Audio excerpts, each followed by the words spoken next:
Hi, so today we're going to be going over just how easy it is to kill a MacBook Air, how little damage you need to get on this board to render it entirely worthless with a $750 repair bill just 14 months after purchase. So this here is an A1466 MacBook Air with an 820000165 motherboard, and we're going to take a look at how it behaves. So I'm going to just turn off that fume extractor since that thing is fairly loud. And as you can see, when plugged in, it has no light on the charger.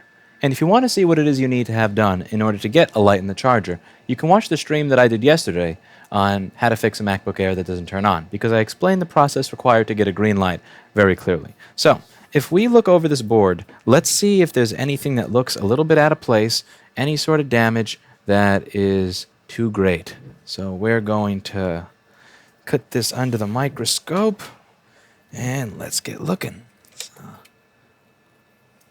All right. Hopefully you can see what I see. And get it into focus. Nope, nothing here. This section looks fine. A little hairy, a little dirty, but this section here looks fine as well. All right, looking good, looking good.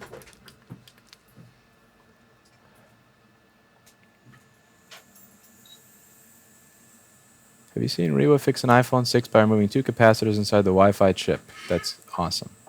I haven't. I did see 2 MacBook Air repairs they do that I'm semi-close to calling bullshit on, because they replaced the diode.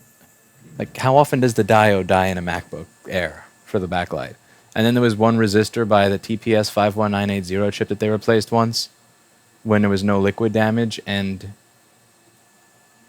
that never happens. I'm just saying that as somebody who's been doing this on camera for at least the last 4 or 5 years. So, not quite sure. I am skeptical. Okay, so, and hey, what's that? So, we have the teeniest, tiniest spot of green right on the edge. See this? This little spot of green? It's not turning on, but watch this. You go.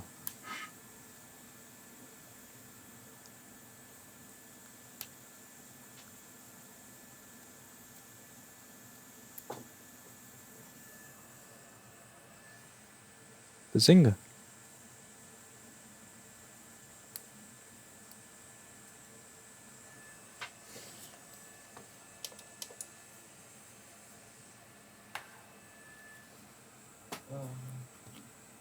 This little section getting messed up is genuinely all it takes.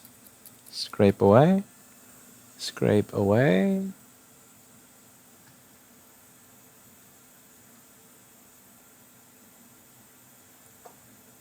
Okay. Still dead. Interesting one. All right, so we may actually have to think for this one. Oh my. Scary. So.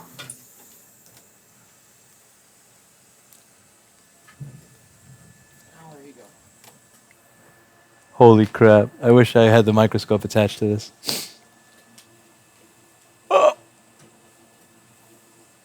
Oh my god. It has to be a way to attach the HDMI cord here.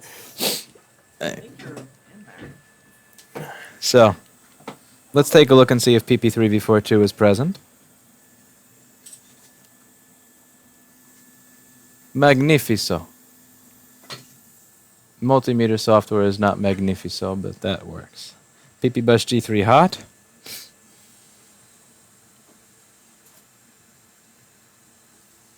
.18, which means the SMC is probably not turning on.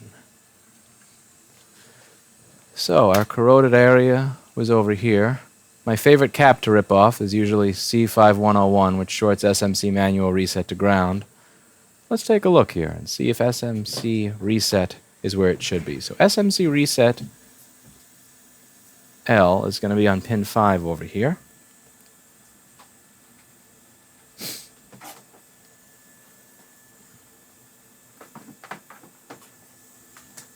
And it's low. We're getting 0 volts on 1.9 millivolts, which is 0 volts on SMC reset L. So let's see what's going on here. So I see corrosion between pin 1 and pin 2. And let's also see if pin 4 for SMC manual reset is low. Because if SMC manual reset is low, then it's not going to be working. SMC manual reset is low, so not working. All right, so now what we got to do is find this chip, which is U5110, and figure out how that could happen. So if we search for that chip, we'll see that SMC manual reset L, C5101 can tie it to ground if the capacitor is bad. So I'm just going to turn off the power here, check resistance to ground on that.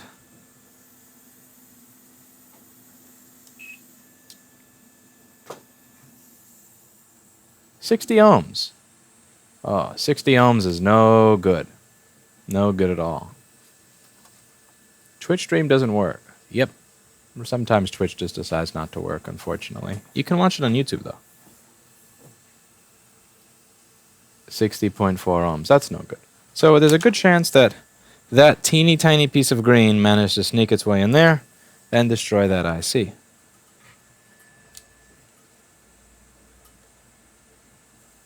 And yes, I butchered the trace. I'm not at all apologetic for that. The trace kind of deserved it.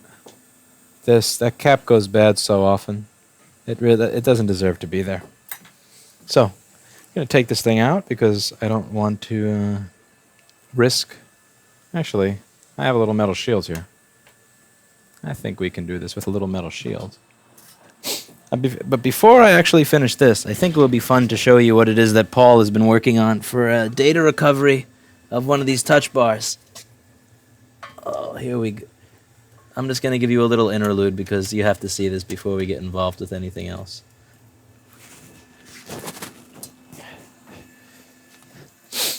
Okay. Are we ready? Oh my God. Paul, how the... That's an IDE cable. This is an IDE cable going to the lifeboat connector of a touch bar MacBook, and the other end of that IDE cable is going to a PCI Express SSD adapter. Are you serious? Wait, those wires, the IDE wires are much bigger than I thought they would be. Yeah, I bought the 80 wire thinking it would be small.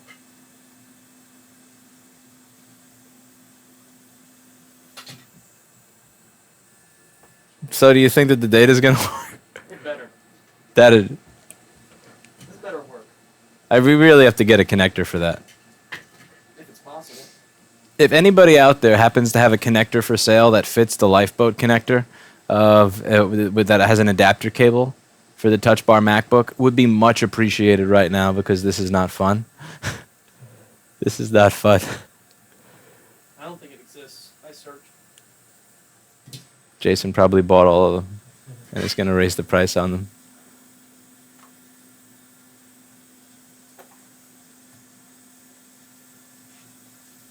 Oh.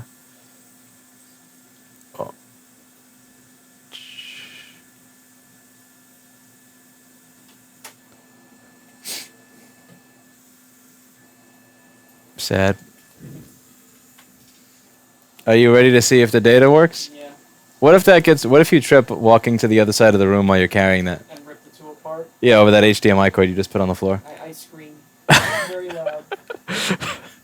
All right. Anyway, back to this. So I got to get this. Let's get ourselves some metal shields to cover this area while we remove our SMC reset IC. Okay, bada bing. Gonna cover this area and remove our SMC reset IC. That 60 ohms to ground on the SMC manual reset is no good. Apple will innovate on 2018 with a SATA connection. Yes, much innovation.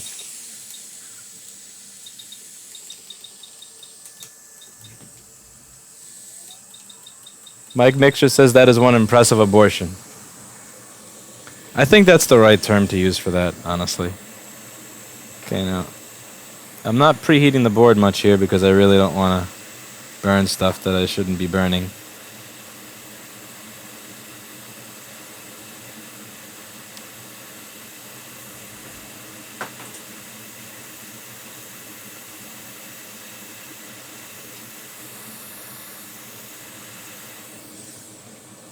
Alright, so now what we do is we check SMC manual reset and we see if we've made any improvements. SMC manual reset had 60 ohms to ground before.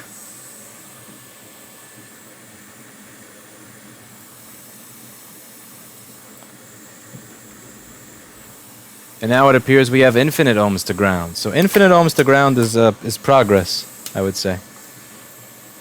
I did imagine this would be simpler.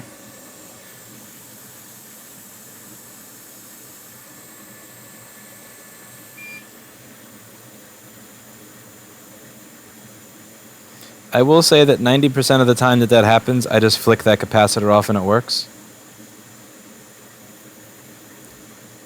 You know, you don't get your way every time, I would suppose.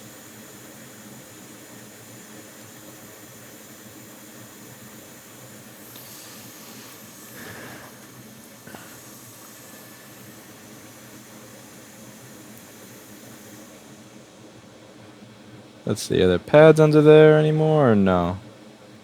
I was fairly abusive to that poor little...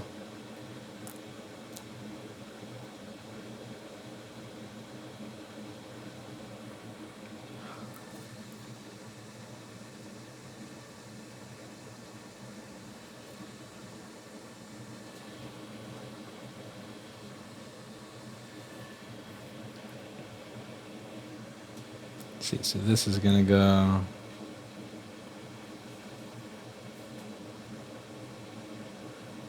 Scrape, scrape, scrape. Scrape, scrape, scrape. Scrape your corrosion. Come on. Okay.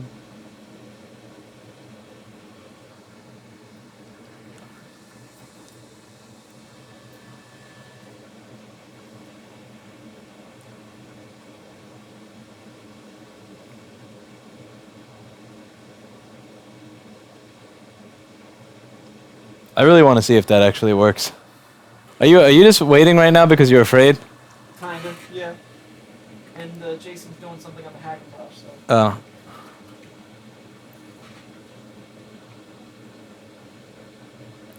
There's no need to fear.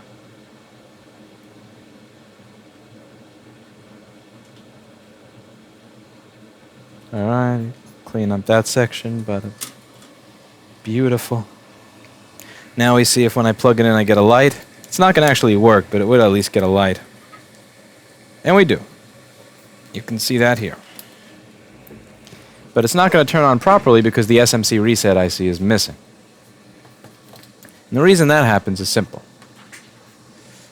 So the SMC is powered by PP3V42 underscore G3 hot.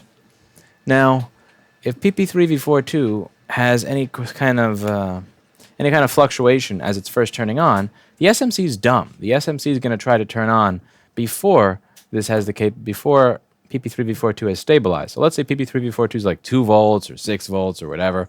The SMC, which is powered off of it, is just going to try to turn on immediately. So what this does is it sends a reset signal that tells the SMC, don't even try to turn on for like a second or so. Turn on a second after I tell, PP3V42 comes on.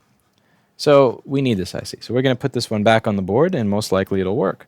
Now, a good amount of the time, the issue here is that C5101 gets shorted to ground by a teeny tiny bicicleta bit of corrosion that makes its way in through right over here. That happens all the time. It takes nothing to short that capacitor, and it's very easy for corrosion to get in through this entire section of the machine, and it happens from humidity.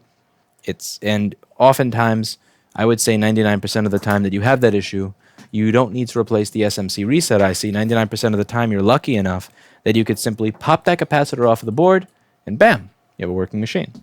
This one is not the case, and the reason it's not the case is because I had a snarky title, and I decided to record it. So, that's what you get for being a douche. That's what I get for being a douche. I'm going to get myself one of those chips, and then we're going to see if Paul's recovery works. It seems like it's doing nothing. Well, it's time to face the music. You have to see if this works.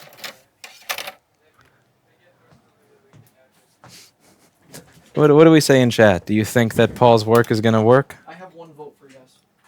How many votes for no? I haven't seen any votes for no. A bunch of votes for what the fuck is that?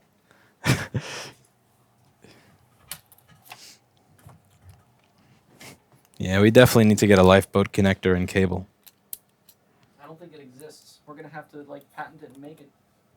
Yes, let's patent something that Apple's created. That's a great. The legal department will be incredibly happy with that.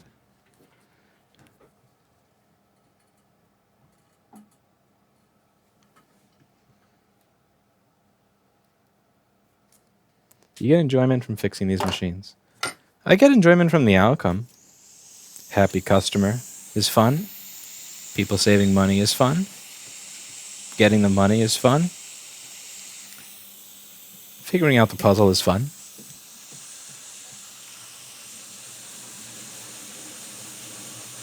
A lot of people are saying they think that your thing is going to work.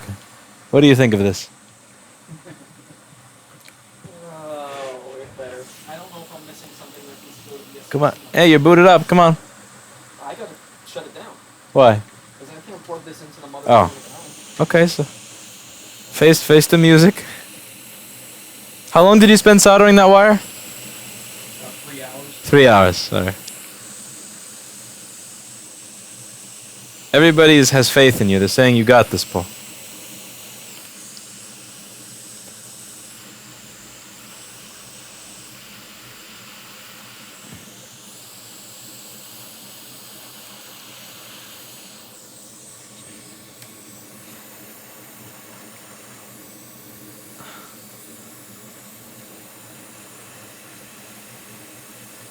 Everyone here believes in you.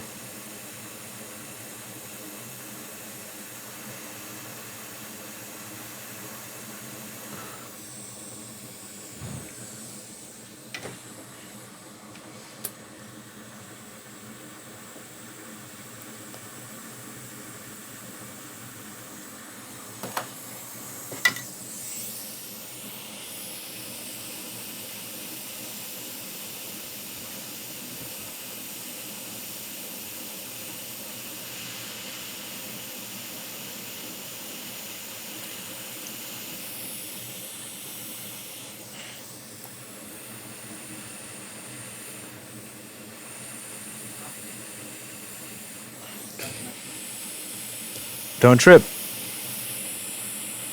I would trip carrying that. I know I would. I'd be far too nervous.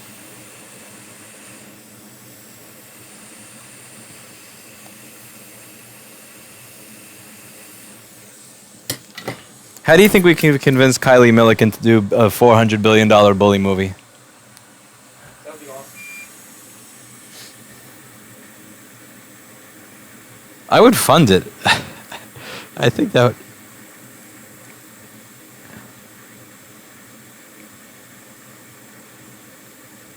I'll never forget the look she gave me saying, okay, $4 billion bully sure, $400 billion bully no.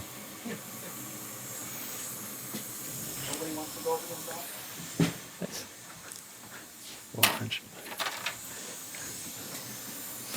400. All right, let's keep our eyes on the prize. The most important part of the machine. Our ultimate test of functionality. When I turn on the power supply, fan spin, my friends. Orange light and fan spin. So that's just how little corrosion you need to get in your machine. That's how little corrosion it takes for this to that's how little corrosion it takes to kill this. This much. And it doesn't even have to be from a liquid spill, because there's no sign of liquid spilling in this machine. All it took was a machine probably sitting by a window, sitting in a humid environment, maybe it's sitting next to a desk that was located near a bathroom where someone was taking a shower. It takes virtually nothing. Just the teeny tiniest bit, and it's gone. Anyway, that's it for today. And as always, I hope you learned something.